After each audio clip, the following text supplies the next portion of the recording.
రైతులకు నూతన పట్టాదారు పాస్ పుస్తకాల పంపిణీ కార్యక్రమం ఉత్సాహంగా సాగింది. తహసీల్దార్ అంబటి వెంకటేశ్వర్లు మరియు టీడీపీ నాయకుల సమక్షంలో ఈ కార్యక్రమం జరిగింది. ఈ సందర్భంగా మెనగల్ల సర్పంచ్ బొర్రు సుజాతారాము మాట్లాడుతూ నియోజకవర్గంలో మంచి మనసున్న ఎమ్మెల్యే వేమిరెడ్డి ప్రశాంత్ రెడ్డి మరియు ప్రజా సమస్యలపై వేగంగా స్పందించే అధికారులు ఉండటం నియోజకవర్గ ప్రజల అదృష్టమని కొనియాడారు. ఎమ్మెల్యే తన సొంత నిధులతో కాలువల పూడికితేత పనులు చేపట్టి రైతులకు అండగా నిలిచారని, ఏళ్ల తరబడి పెండింగ్లో ఉన్న సీజీఎస్ భూములకు పట్టాలు ఇప్పించడంలో ఆమె కృషి మరవలేదని తెలిపారు.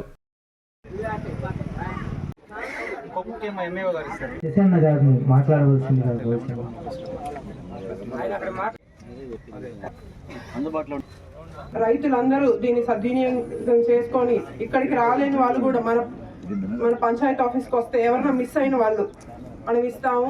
అలాగే ఆ ఇచ్చిన పాస్ పుస్తకాల్లో ఏమన్నా మీకు మిస్టేక్స్ అట్లాంటివి ఏమైనా ఐడెంటిఫై చేస్తే వాటిని కూడా త్వరలోనే రెక్టిఫై చేసి మీకు ఇస్తారమ్మా.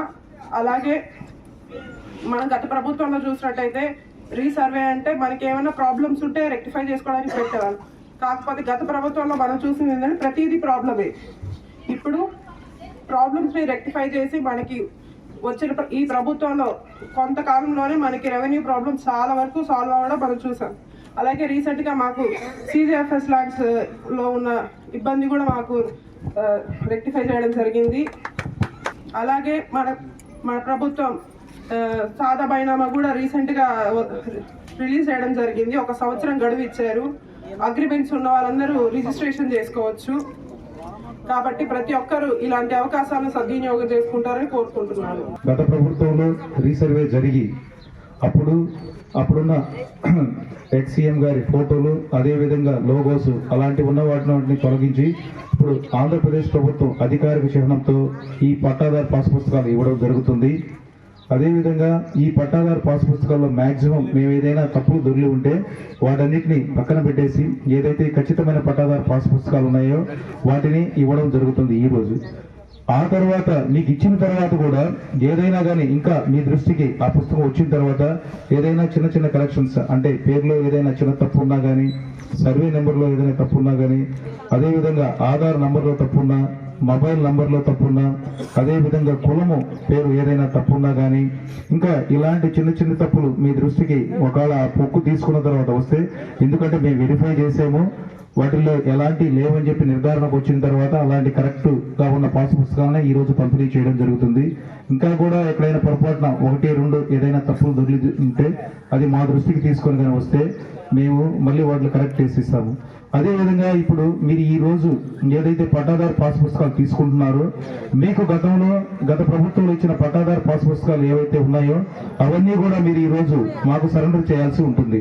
ఇక్కడ మా విఆర్ఓ లేదా మా డిటి గారు ఎవరైతే ఉన్నారో ఆర్ఐ గారు వాళ్ళకి మీరు ఆ పట్టాదారు పాస్ పుస్తకాలు ఇచ్చిన తర్వాతే మీకు ఈ కొత్త పట్టాదారు పాస్ పుస్తకాలు ఇవ్వమని చెప్పి ప్రభుత్వం వారి ఆదేశాలు జారీ చేస్తున్నారు. కానీ కొంతమంది ఈ పట్టాదారు పాస్ పుస్తకాలు బ్యాంకులో పెట్టుకొని ఉంటారు, అంటే లోన్ కోసమనో లేకపోతే ఇంకా వేరే ఉద్దేశం కోసం పెట్టుకొని ఉంటారు. వాళ్ళందరూ కూడా ఖచ్చితంగా మాకు అవి 1-2 రోజులు టైం ఇస్తాం. మేము ఈరోజు బుక్ ఇచ్చిన తర్వాత మీరు మా దగ్గర ఒక కన్సెంట్ ఫామ్ ఉంది, ఈ విధంగా మా యొక్క పట్టాదారు పాస్బుక్ పెట్టుకొని ఉన్నాము కాబట్టి 1-2 రోజులు మీకు తిరిగి ఇస్తామని చెప్పేసి మీరు ఇప్పుడు మాకు సంతకం చేసిన తర్వాత మీకు ఇస్తాం పాస్బుక్. కానీ 1-2 రోజుల్లో మీరు అది ఈ కొత్త పాస్ పుస్తకం ఏదైతే ఉందో అది బ్యాంకులో పెట్టుకొని మళ్ళీ పాత పుస్తకం మాకు తిరిగి తెచ్చి ఇవ్వాలి.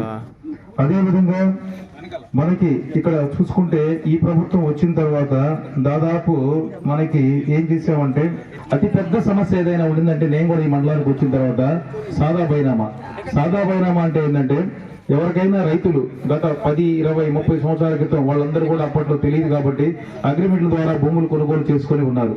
ఆ అగ్రిమెంట్ల ద్వారా భూములు కొనుగోలు చేసుకున్న వాళ్ళు ఇంకా కూడా చాలా మందికి వాళ్ళు ఎవరైతే భూమి కొనుగోలు చేసుకొని ఉన్నారో వాళ్ళ పేర్లే 1B అడంగల్లో నమోదవుతూ వస్తున్నాయి. ఈ యొక్క సమస్య ఎప్పుడైతే నా దృష్టికి వచ్చిందో గౌరవ ఎమ్మెల్యే గారు వేమిరెడ్డి ప్రశాంతి మేడం దృష్టికి నేను దాదాపు 4 సార్లు తీసుకెళ్లాను. 4 సార్లు తీసుకెళ్లిన తర్వాత మేడం కూడా సార్ ఇది నాకు ఇవ్వండి అని చెప్పేసి నా దగ్గర ఆ పాయింట్లన్నీ తీసుకొని మేడం గారు స్వయంగా మేడం గారి యొక్క లెటర్ ప్యాడ్ మీదే రెవెన్యూ మినిస్టర్ గారికి దాన్ని అడ్రస్ చేసి 2-3 సార్లు చెప్పింది ఈ విషయాన్ని. సార్ ఇది నా కోవూరు కాన్స్టెన్సీలో అదేవిధంగా మా ఫలాని మండలంలో ఎక్కువగా ఉన్నాయి, రాష్ట్ర వ్యాప్తంగా కూడా ఈ సమస్యలు ఎక్కువగా ఉన్నాయని చెప్పేసి మేడం గారు గౌరవ రెవెన్యూ మినిస్టర్ గారి దృష్టికి అదేవిధంగా గౌరవ ముఖ్యమంత్రి వారి దృష్టికి ఈ సమస్యను తీసుకొని వెళ్ళి ఆ యొక్క సాదా బైనామా జీవో వచ్చేంత వరకు 4 సార్లు చెప్పారు. మేడం గారు నేను 3 సార్లు చెప్పినప్పుడు ఆల్రెడీ చెప్పాను సార్, నేను మీకు చెప్పింది మళ్ళీ కూడా చెప్తాను సార్, నేను మళ్ళీ సీఎం గారి దృష్టికి తీసుకెళ్తాను, మళ్ళీ కూడా నేను ఇది రెవెన్యూ మినిస్టర్ గారి దృష్టికి తీసుకెళ్తానని ఆ జీవో వచ్చేంత వరకు నిద్రపోకుండా ఎమ్మెల్యే గారు దాన్ని కృషి చేశారు. నిషేధ భూముల జాబితాలో ఏదైతే ఉన్నాయో అవన్నీ కూడా వాటిని తీసేయాలనే ఉద్దేశంతో ఆ యొక్క రూల్స్ ని చాలా సరళీకృతం చేసింది. అంటే చాలా సింపుల్ గా ఇంతకు ముందు ఉన్నంత కఠినమైన రూల్స్ కాకుండా వాటన్నిటిని మేము తీసేస్తామని చెప్పి ఈ రోజు గౌరవ రెవెన్యూ మంత్రి గారు ఆ ఫైల్ మీద సంతకం పెట్టారని చెప్పి మనందరం కూడా ఈ రోజు పేపర్లో చూసాం. 1-2 రోజుల్లో మాకు కూడా అది అధికారపూర్వకంగా రాతపూర్వక ఆదేశాలు మాకు కూడా వచ్చిన తర్వాత అలాంటి భూములు అంటే అవన్నీ కూడా మనకు 5 రకాల భూముల్ని మామూలుగా నిషేధిత భూముల జాబితాలో పెడతారు. ఆ నిషేధిత భూముల జాబితాలో ఏదైతే భూములు పెట్టారో అవి ఎప్పటికీ మీరు ఇంకా వాటి మీద ఎలాంటి ట్రాన్సాక్షన్స్ జరుగు అంటే రిజిస్ట్రేషన్ చేసుకోవడానికి కుదరదు. వాటిలో ABCDE అని 5 వర్గీకరణలు ఉంటాయి. వాటిలో 1Aలో ఏం పెడతారంటే ఈ అసైన్మెంట్ భూమ్స్ ఏదైతే ఉంటాయో అవన్నీ కూడా 1Aలో పెడతారు. దేవాదాయ శాఖకు సంబంధించిన భూమి ఎవరో ఆ రోజుల్లో అక్కడ ఉన్న ఆ రైతు ఆయనకి 10 ఎకరాల భూమి ఉంటే 2 ఎకరాల భూమి దేవాదాయ శాఖకి చుట్టాడు ఆ సర్వే నెంబర్లో, మిగతా 8 ఎకరాలు ఆ రైతులకు సంబంధించింది ఉంటుంది. కానీ ఇక్కడ ఏం జరుగుతూ ఉందంటే ఆ 2 ఎకరాల బదులు మొత్తం ఆ 10 ఎకరాలు కూడా 20TLS లో పెట్టడం వల్ల చాలా మంది రైతులు మా యొక్క భూమి ఇట్లా 20TLS లో పెట్టలేదని తిరుగుతున్నారు. దాన్ని కూడా ఏంటంటే మేము పరిశీలించి కమిషనర్ ఎండోమెంట్స్ ద్వారా రాయించి మళ్ళీ అలాంటి కేసులు కూడా తీర్చడం జరుగుతుంది.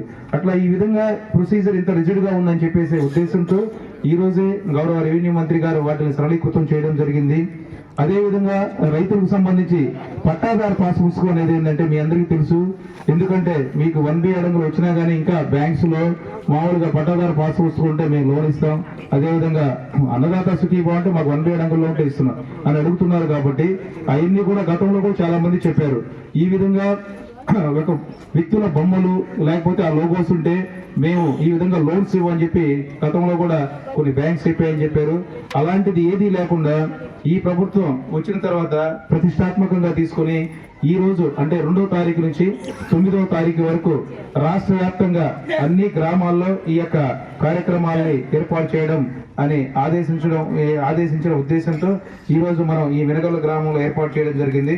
కాబట్టి మీరందరూ కూడా రైతులు ఇప్పుడు మేమేమైతే ఇవ్వబోతున్నామో వాటన్నిటిని తీసుకొని ఏదైనా పొరపాట్లు కానంటే మళ్ళీ మా దృష్టికి తీసుకోండి. మాక్సిమం పొరపాట్లు అయితే ఏమీ లేవు, కరెక్ట్ గా ఏవైతే ఉన్నాయో వాటిల్లో మనం డిస్ట్రిబ్యూట్ చేస్తున్నాము.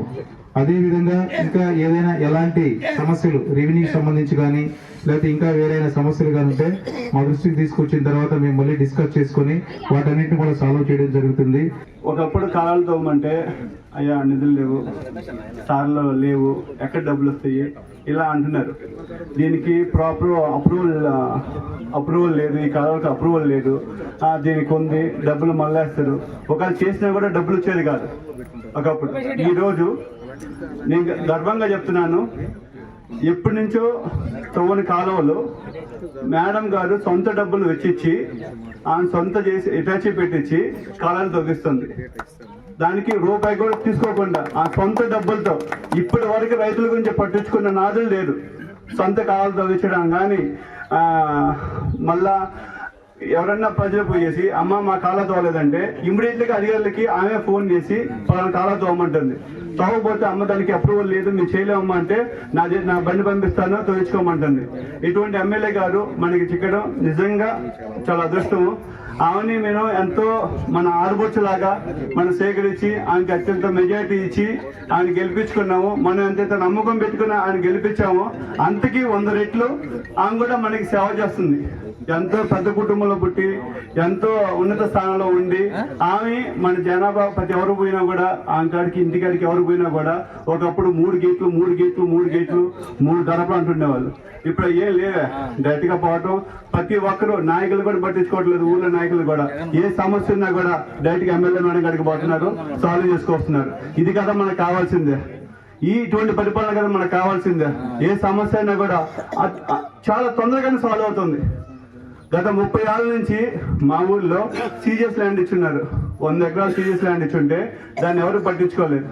మేము మా విఆర్ఓ గారిని రిక్వెస్ట్ చేసుకున్నాక ఎంఆర్ఓ గారికి పోయినాక ఎంఆర్ఓ గారు దాన్ని మొత్తం దానికి సంబంధించిన రికార్డు మొత్తం పరిశీలించి దాన్ని రెడీ చేసినాక ఎమ్మెల్యే గారికి పోయి మేడం ఇట్లా మా సీరియస్ ల్యాండ్ పట్టాలు ఇచ్చినారు కానీ అది వాళ్ళ ల్యాండ్ ఎక్కడో వాళ్ళకి ఇంతవరకు చూపించలేదు మేడం, కంబైన్ గా చేసుకుంటున్నారు కానీ వాళ్ళ ల్యాండ్ వాళ్ళకి ఇవ్వలేదు అన్నాక మేడం దాన్ని అత్యంత ప్రతిష్టాత్మకంగా తీసుకొని దాన్ని ఆ వర్క్ కంప్లీట్ చేసి చెప్పిన 2 రోజుల కల్లా జేసీ గారు వచ్చి ఆ వర్క్ ని ఇంత వేగవంతంగా చేస్తున్నారంటే బికాజ్ ఆఫ్ మన మండల అధికారులు, మన గవర్నమెంట్ ఎమ్మెల్యే గారు.